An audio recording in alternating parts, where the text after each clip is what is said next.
roast. That was incredible. That was amazing. I was watching you guys throughout the show. I like you guys because it's like couple. One of these things are not like the other. All right. I don't know what's going on there. That's fine. I was watching you, sir, earlier. This is my favorite audience member because you don't laugh at jokes, you give like nods of approval to everybody. All right, here's a joke.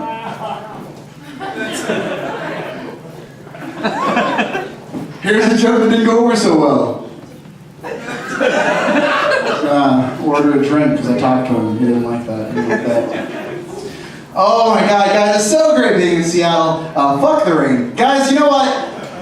I'm from LA. LA is great, but it's a really dangerous place. Yeah! No one else is from here. That's fine. We have a bond. LA is really cool, but it's really dangerous. It's a very dangerous place. I say that because a couple nights ago, someone got shot right outside my apartment. And I was freaking out because it was the first time I've ever used a gun. Holy shit, that was scary. I live in West Hollywood. West Hollywood's like the gay district of LA, and I love it, but crazy stuff happens. Like this guy came up to me, and he was like, "Yo, man, are you pro-gay?" And I was like, "Damn, I'm not even amateur gay. When did you guys get a lead? Can I do fantasy gay? Come over here, honey. Let's do it. Let's go in the butthole, because that's where they have the sex."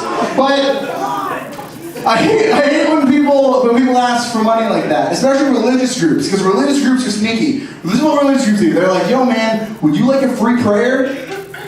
"No, I'm good, thanks." "Well, want to donate some money to our upcoming missionary trip?"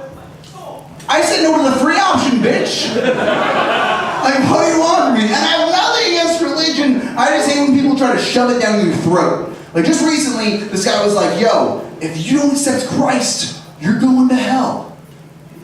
And I was a little pissed off, so I punched him in the face. And everyone was like, "You can't do that to a priest in the middle of mass." But whatever. It was his bad. This is bad.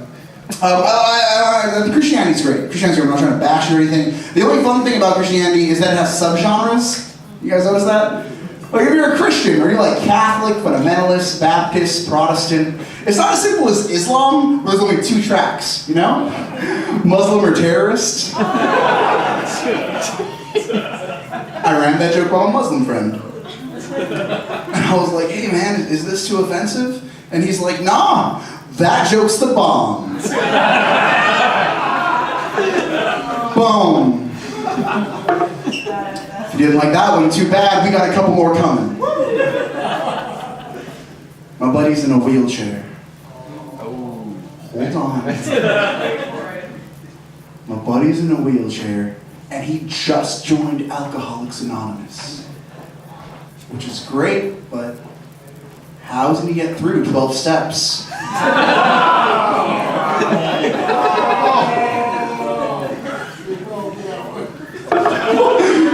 That wasn't even a word. 12 steps. You go for that one. Yeah. Elevator. That was funny. Guys, here's another one. We got one more. I think being a quadriplegic is the hardest thing ever. Hands down. That one didn't hit. All right, 0 for 4. We got this. Let me tell you this, guys. During the day, I actually work with kids. I'm a behavioral therapist for children who are autistic. But during the job interview, I misheard autistic for artistic. So I get there on the first day, and I'm like, "Whoa, you guys can't draw for shit." Jeez, except for you, Timmy. Is that the Sistine Chapel? Great job. Stop by to yourself, artist, am I right? And I have another job where I teach improv to kids in juvenile hall, which is great, because if you're a 16-year-old ex-murderer, the one thing you want in your life is a little theater, am I right? And this next story is true. I just say that because a lot of things I say up here, lies. But guys, I was doing an improv workshop, and I was like, "All right, guys, I need a suggestion for an improv scene." And this kid all the way in the back goes, "Yo, peanut butter jelly sandwich. And out of nowhere, the whole place starts rioting. I don't know what's going on. Security guard pulls me to the side, and he's like, don't you know? Peanut butter jelly sandwich is underground gang talk, but we're about to shank someone. No! That is not common knowledge, okay? I've never been in a situation where it's been like, can I have your PB&J? Oh yeah, sure. Ah! Why'd you do that? I fucking warned you. It's never happened. These kids are dicks, alright? Like I had one kid who, he always attended the workshops and he hated being there. So I gave him a little questionnaire. And one of the questions was, why do you keep coming back? And he put something down that was so inspirational, made it all worth it. He put down, no. There's another kid that we got. He's kind of a bully. He's a big bully to other kids, but he loves Batman. So I went up to him one day, and I was like, hello, Billy. If you keep on being mean to the other kids, I'll have to set your backpack aflame. And he was like, whoa, you sound just like Bane, but fatter. So I said that backpack aflame. And that was one awkward show and tell. Poor hamster. Guys, where are my couples at? Couples, make some noise. Where are we going? You guys, oh, fair enough. Guys, I just got out of a 5-year-long relationship. It's horrible. 5 years. Yeah, fuck loads. But it was weird because she would want to have sex like 5-6 times a day. And if I was lucky, one of those times would be with me. What a whore. So I'm trying to do online dating now. Anyone here do online dating? Just me, fair enough, I'm alone. Fuck you, happy couple. Fuck you. No nod from you. I will not take it. But these online dating websites have the weirdest names, like OkCupid. Could I at least get like a good Cupid or a great Cupid? Why is my Cupid just fucking okay? Alright? Or Christian Mingle? That sounds like an English pimp. And I want Christian Mingle. That was Australian. I can't do accents. I briefly tried Black People Meet. You do not want to spell meat wrong. Let me tell you that. Completely different website. I still get texts. I thought he looks familiar. There you go. He's not Afro-American. Guys, there was one site that I did have some luck with, and it was JDate, which is really weird because I have nothing in common with Jewish women. Like, I love bacon, I'm Catholic, I know the Holocaust never happened, so just a joke, guys, just a joke. I'm Lutheran. Guys, I met one girl online and it was so weird because the first time we had sex, she started crying. And I was like, whoa, are you okay? She was like, yeah, I just really like you. I really like gummy bears, but I don't cry when they're inside of me. What's your problem, jeez? And we dated for a little while, but we had to break up because our lives were going in 2 different directions. Like, she currently makes 6 figures a year as an engineer for Northrop Grumman. My last paycheck was a bag of weed for telling poop jokes in Spokane. Like, how do you put that under taxes? Did you get like a W-420? Like, what's going on? Pot smokers got it. Boom. I'm trying to smoke less weed because a couple days ago I got so high, I spent 4 hours looking for my car keys. And I don't even drive. Learned a fun fact, 420, National Pot Smokers Holiday. Clap it up if you celebrate, make some noise. It's a great day. Fun fact, also Hitler's birthday. Makes sense, because both Nazis and stoners would want to celebrate with a good burn.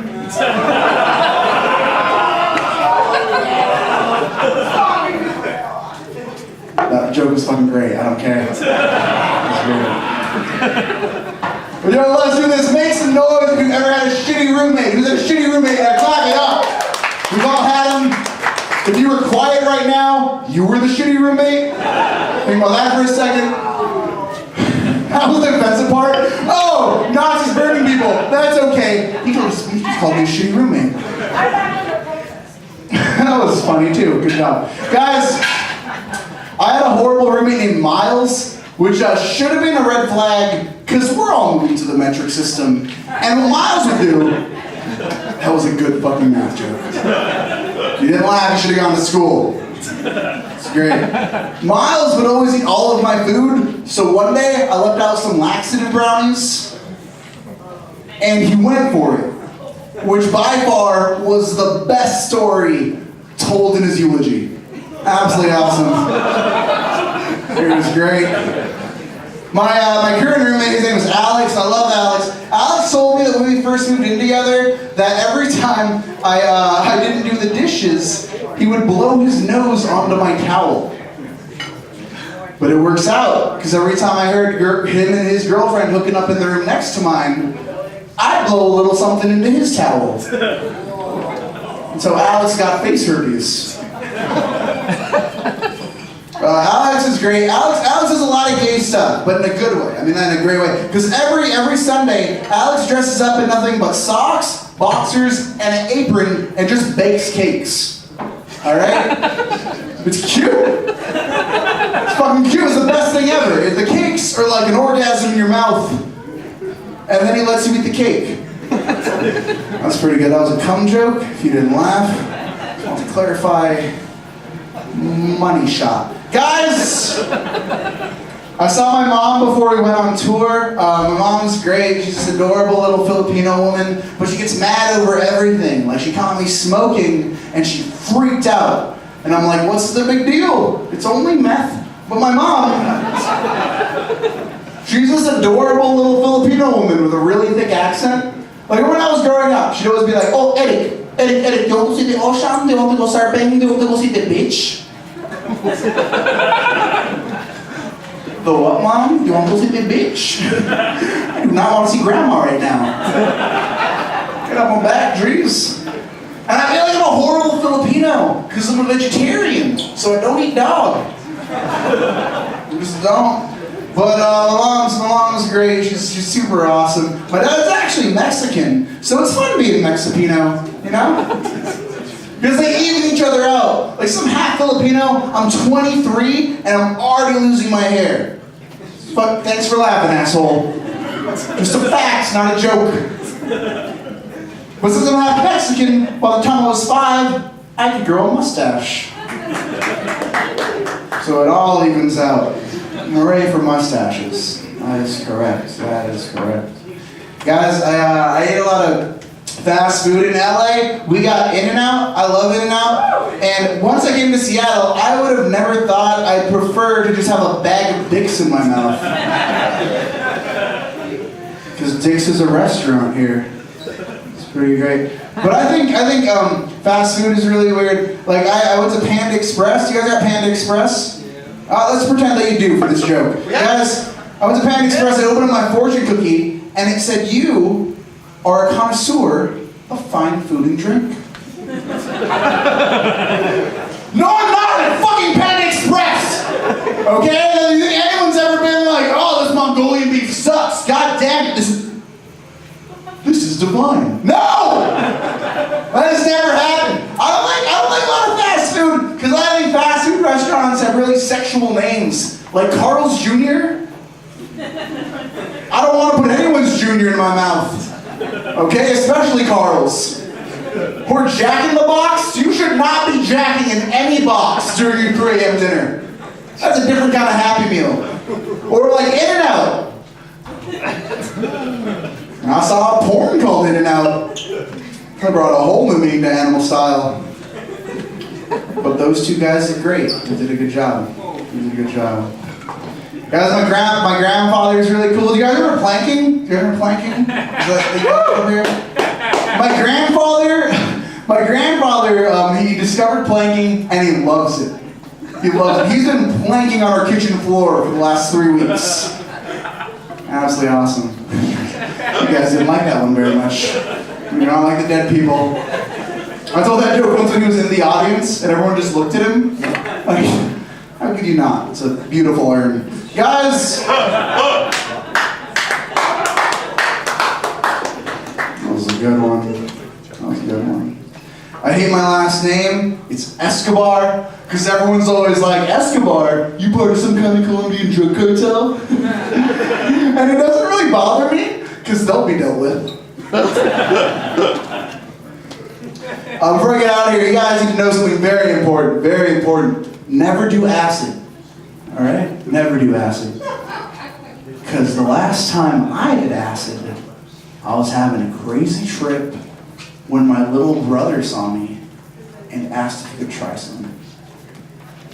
Which is the one thing you do not want to hear as an only child.